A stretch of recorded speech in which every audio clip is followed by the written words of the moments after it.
herencia genética viene siendo el conjunto de características físicas que nos heredan nuestros padres cuando nacemos. Esto generalmente pues incluye características como el color de piel, el color del cabello, la forma del cabello o la forma de los ojos, porque son cosas que se pueden heredar solo por medio de la genética, por medio de los cromosomas.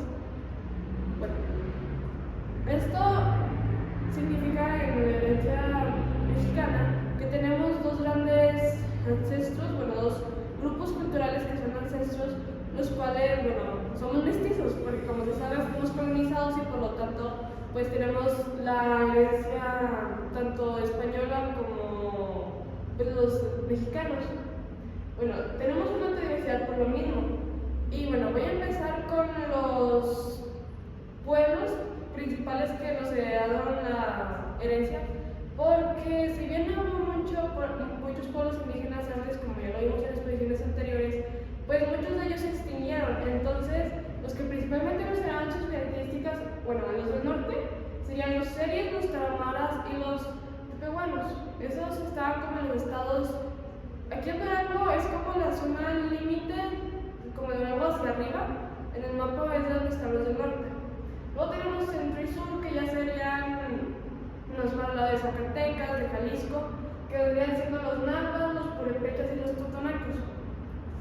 Y en el sureste tenemos a los mayas, los bacamones y los tzotziles.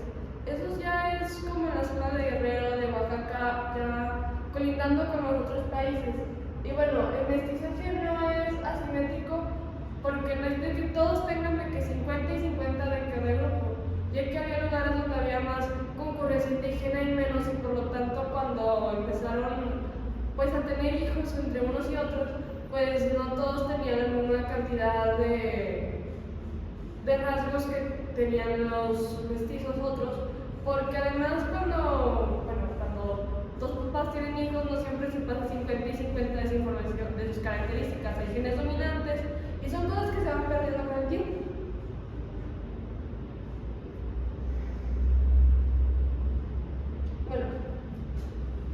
La diferencia genética. Mucha gente suele discriminar a los indígenas porque son diferentes a nosotros, pero en realidad, basándonos en la genética, tenemos muchas de sus características entre nosotros, aún incluso sin darnos cuenta. Se considera que no hay diferencia genética por estas cuatro razones. La variación genética es gradual, no hay fronteras claras. Puede ser que sí, tal vez algunos de nosotros tengan absolutamente nada de genes indígenas, pero esa posibilidad es muy baja, ya que la mayoría de nosotros vamos a tener algunas características, aunque sea muy en el fondo de nuestra herencia genética de nuestros papás, pero así la mayoría va a tener algo. Luego, las categorías indígenas y socioculturales y no genéticas, ya que pues siguen siendo personas y tenemos características de ellos. Entonces, más que nada, considerarse indígena o considerarse mestizo ya es como una decisión que se toma por tradición, por respeto a las culturas que tenían de ellos, ya que se quieran seguir respetando sus mismas culturas indígenas y quieran seguirse considerando indígenas, o ya sea que se quieren considerar mestizos. Ambas cosas están bien, solo que es algo sociocultural y no genético. Luego, cada región tiene una mezcla única de ancestría, porque como ya lo vimos anteriormente, en cada zona eran pueblos diferentes, no en todas las zonas teníamos los mismos, aunque todos eran ancestros indígenas, no eran iguales, ya que los del norte, si no me equivoco, tenían pieles más rojizas, tenían un cabello más oscuro y más largo, y sobre todo pues como eran zonas más áridas, más desérticas, pues estaba como más acostumbrado a eso, y los del sur tal vez no tanto. Luego, los genes que todos los mexicanos compartimos de raíces indígenas. Es que específicamente para esta investigación yo leí un documento en el cual decía que una investigación que se hizo, todos los que se entrevistaron tenían al menos un 20% de herencia indígena. Por lo tanto, significa que los genes van dentro de nuestras raíces, aunque no lo sepamos. Las características raciales. Aquí están como un ejemplo de las características que nos heredaron. De los pueblos indígenas, en el color de piel tenemos los tonos más bronceados y los morenos más oscuros, como se retrata en las pinturas, las indígenas tenían como un tono de piel un poco más bronceado, un poco más oscuro, y pues lo heredamos de ellos. Por parte de los europeos tenemos desde tonos más claros y lo que se considera como trigueños, que pues si bien es un poco más diferentes, siguen siendo predominantemente claros. En el cabello, por parte de los indígenas, deberíamos tener cabello lacio y grueso y oscuro, ya sea negro o castaños intensos. Y en los europeos, pues siempre lo hemos visto, los retratan como más rubios o castaños muy claritos. Y pues eso es lo que éramos, más rizado, delgado. Y como ellos tenían asimismo algunos mestizajes anteriores con algunos pueblos africanos, que es de donde viene más el cabello rizado y ondulado, pues ya muchos europeos ya cuando vinieron a México ya tenían ese gen que tenía el cabello rizado y ondulado que los indígenas no tenían. Entonces pues se combinó con el de nosotros. Los ojos indígenas eran más pequeños, medianos, en su mayoría eran más del tipo oscuros, cafés oscuros, y en los europeos teníamos más bien unos ojos que pues eran más grandes y de colores. Aunque eso también es algo complicado, ya que en su momento los europeos mataban a mucha gente por tener ojos de color, entonces, pero eso es otra historia. Luego, en la estructura facial tenemos que la estructura facial de los indígenas tenían pómulos más prominentes y más altos, con una nariz más ancha y pues como con más redondeada, y eran pues no eran muy altos, eran como medianos y con una complexión más robusta porque pues genética. Y los europeos tenían pómulos menos prominentes, las narices eran más afiladas, más delgadas, y luego también tenemos que en su estatura eran generalmente más altos con una complexión más delgada bueno, es que allá generalmente era aceptado ser como más delgado y se preocupaban mucho estéticamente por eso, entonces la mayoría se acostumbra a tener una complexión delgada. Y bueno, las implicaciones y más que nada reflexiones después de todo lo que leí, pues como mis reflexiones personales podrían ser pues que la diferencia entre de que no, ellos son indígenas, ellos son mestizos, ellos son diferentes a nosotros, está mal, porque compartimos muchos lazos en común aunque no nos demos cuenta. Y pues deberíamos de reconocer esa herencia indígena porque está presente en todos nosotros. También tenemos pues que las políticas de inclusión y educación sobre la identidad. Muchas veces, y bueno, tal vez por cuestiones personales, muchas autoridades no les dan tanta importancia a las regiones indígenas porque pues discriminación, y en realidad se debería de darle más apoyo porque pues son los originarios de aquí, son los que realmente tienen el derecho, por así decirlo, más que nosotros sobre estar aquí a veces.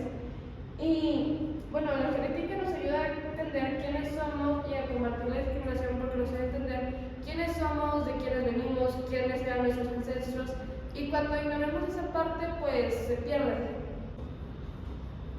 Bueno, yo les voy a hablar acerca de la herencia lingüística que hay en México.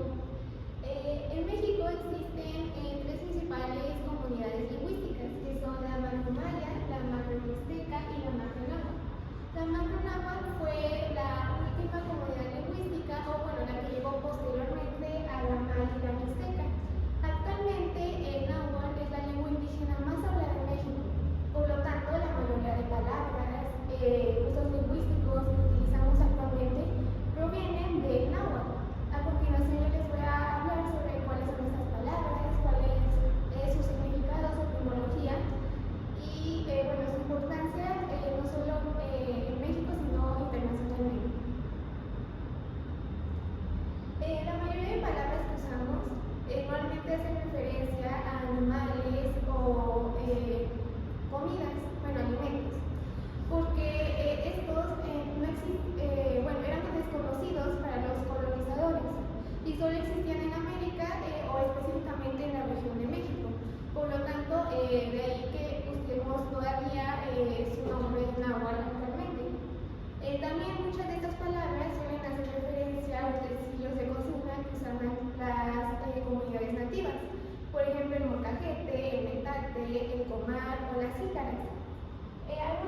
ejemplos de palabras que usamos actualmente y provienen del náhuatl son, por ejemplo, la palabra aguacate, que viene justamente del náhuatl aguacate. Esta para los aztecas, bueno, las comunidades nativas, lo usaban también no solo para referirse como tal al aguacate, sino también a los testículos. Sin embargo, los colonizadores eliminaron este significado y solo lo dejaron para el aguacate. Esta palabra sabemos que también se usa internacionalmente, por ejemplo en el inglés con avocado, y así en muchos idiomas. Entonces esto va a ser mucho que vamos a ver en muchas palabras en náhuatl que también las anotaron a nivel internacional. Otra palabra es el chile, que viene del náhuatl, que es chile. O por ejemplo el elote, que viene de elote.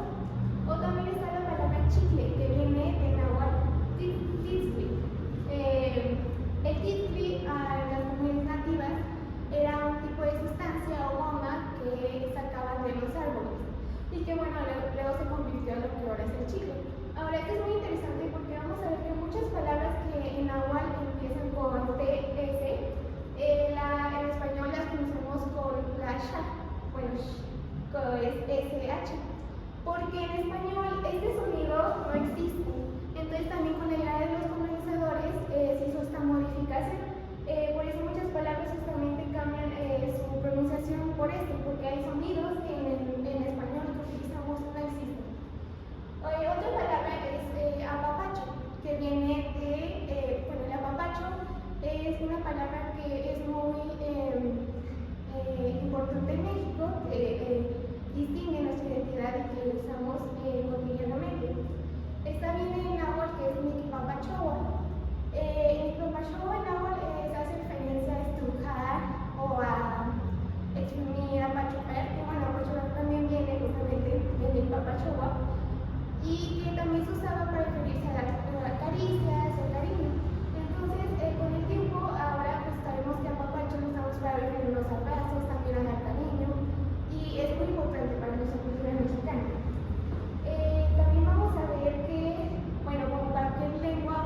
Bueno, ahora yo les voy a hablar sobre la estructura social.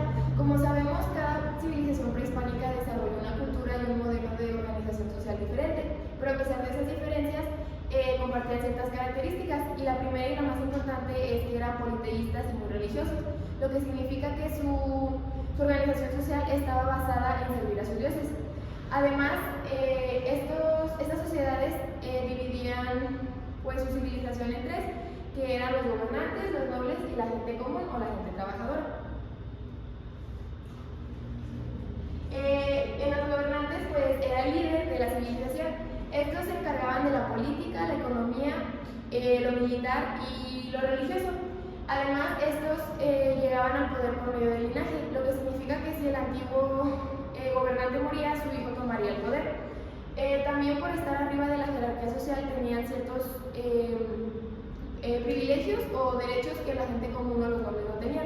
Por ejemplo, los gobernantes tenían el derecho a la educación, tenían la oportunidad de usar textiles finos, y un dato interesante es que tenían una dieta diferente a la gente trabajadora. Por ejemplo, ellos eran los únicos que podían beber chocolate. Luego, los nobles eran los encargados de servir a los gobernantes. Entre ellos estaban los sacerdotes, que eran los encargados de las ceremonias religiosas. Luego estaban los consejeros, que ayudaban a los gobernantes a tomar decisiones. Luego estaban los recolectores de impuestos y los guerreros de alto rango. Estos se encargaban de enseñar a los nuevos guerreros o los nuevos soldados, y también no cualquiera podía ser soldado, también tenían que ser nobles.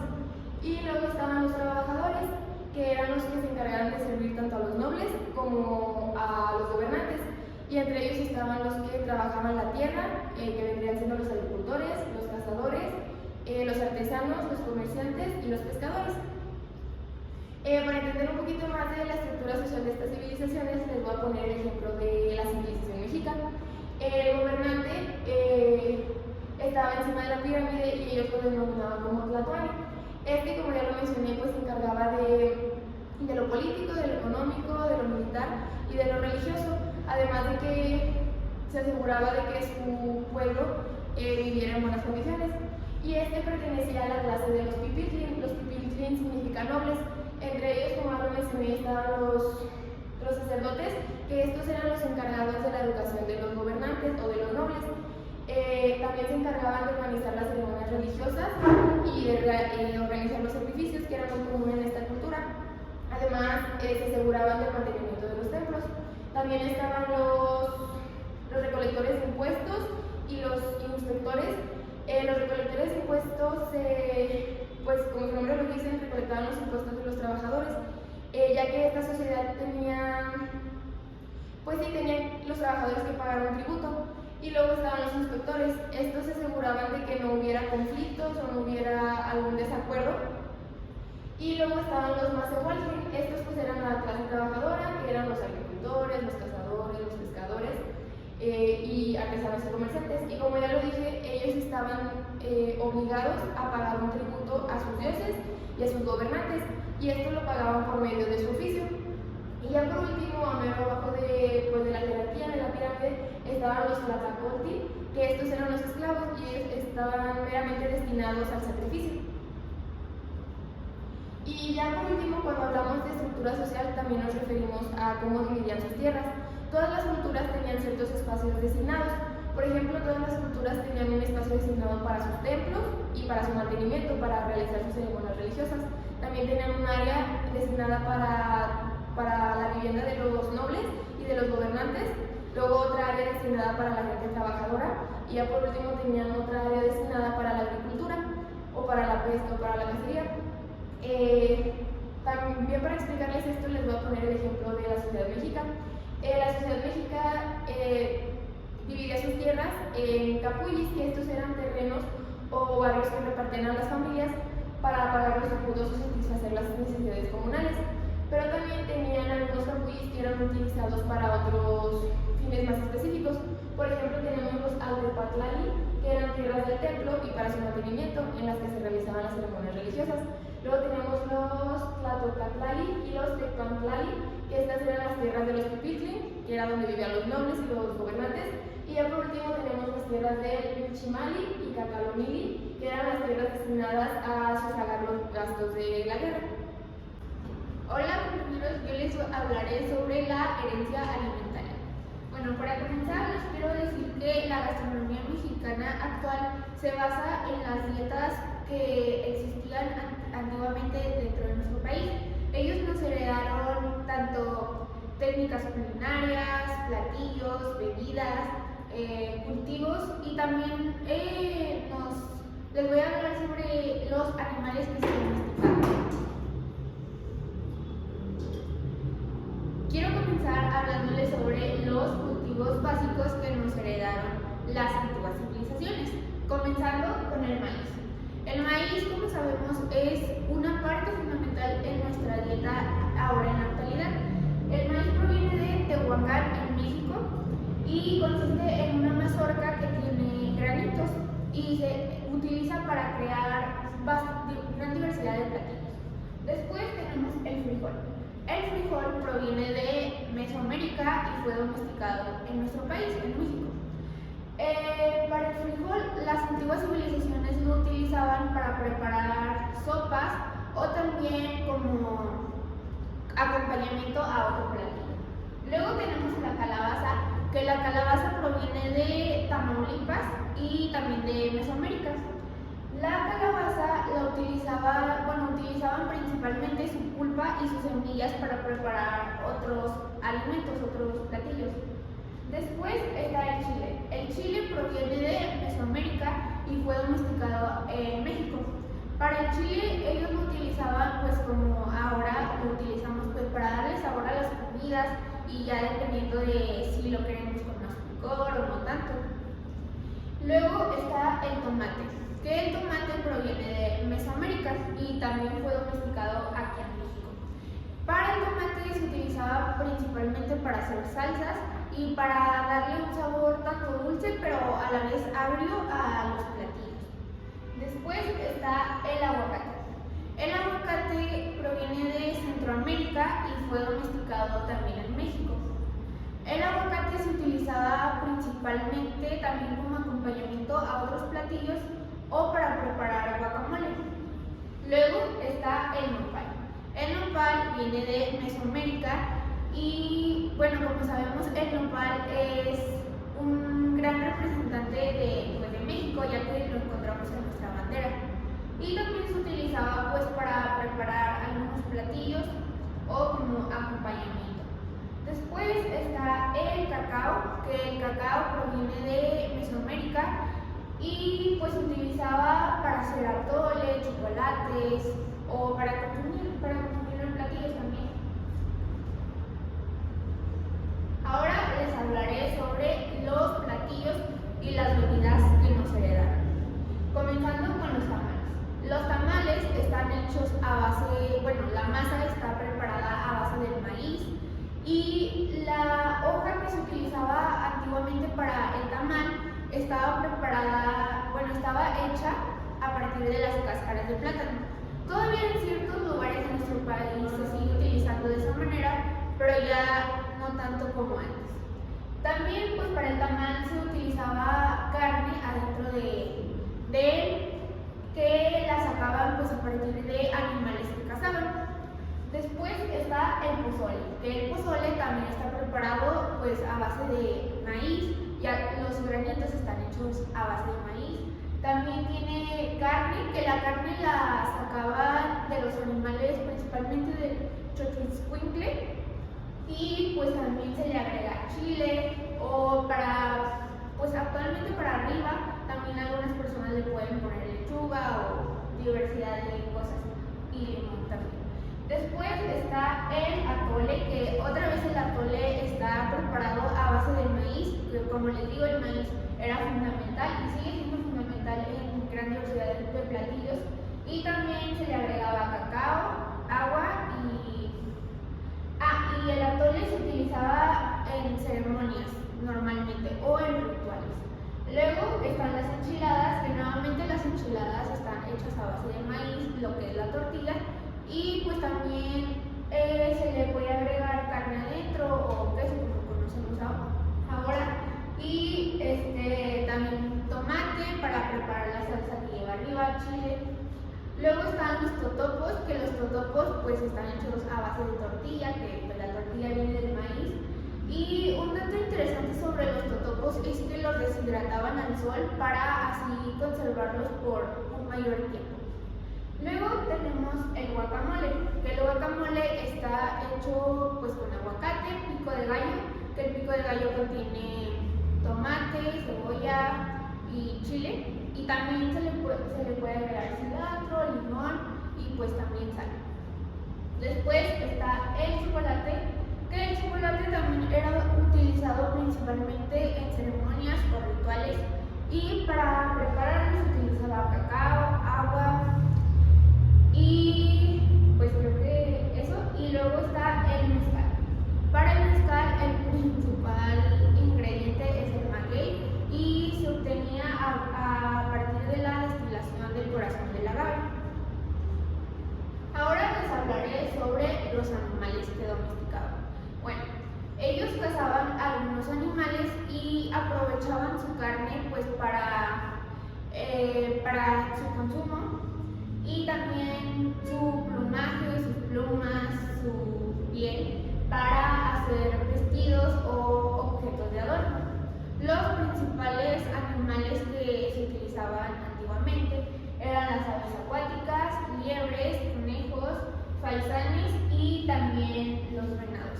Y ellos domesticaban principalmente a los pavos. Ahora, por último, les hablaré sobre las técnicas culinarias, que pues las antiguas civilizaciones, además de heredarnos sus platillos, sus cultivos, también nos dejaron algunas técnicas culinarias que actualmente seguimos utilizando pues para preparar algún alimento. Y bueno, el primero es la nixtamalización. La nixtamalización consistía en cocer maíz con agua y cal para así facilitar su molienda. Después está la cocción al vapor. Para la cocción al vapor se utilizaba principalmente para preparar tamales, que pues se cocían bastante lento, pero pues se preparaban pues bien. Y pues todavía lo seguimos utilizando para preparar ciertos alimentos. Y finalmente el asado, que pues se utilizaba en las brasas con leña y se utilizaba pues principalmente para los animales que ellos cazaban. Buenos días, yo les voy a hablar acerca de los niveles de desarrollo económico y social de los territorios mesoamericanos al momento de la conquista hispana. Como ustedes saben, la economía fue una de las más influyentes en la región prehispánica y el comercio fue uno de los pilares fundamentales en su desarrollo. En ese entonces, los sistemas económicos se dividían de tres formas, que era el trueque, la reciprocidad y el tributo. El trueque era una forma de comercio o de pago que se daba entregando o intercambiando bienes o servicios entre dos o más personas sin la necesidad de utilizar monedas. Por otro lado, la reciprocidad era parecido al trueque, sin embargo ambas partes salían beneficiadas. En este tipo de sistemas se esperaba que la persona que recibía el bien o el servicio devolviera el favor en algún otro momento. Y el tributo era una forma de comercio o también de intercambio que se daba de un pueblo o comunidad a otro como símbolo y signo de respeto y sumisión. Los bienes más comercializados en ese entonces fueron el maíz, el cacao y el algodón.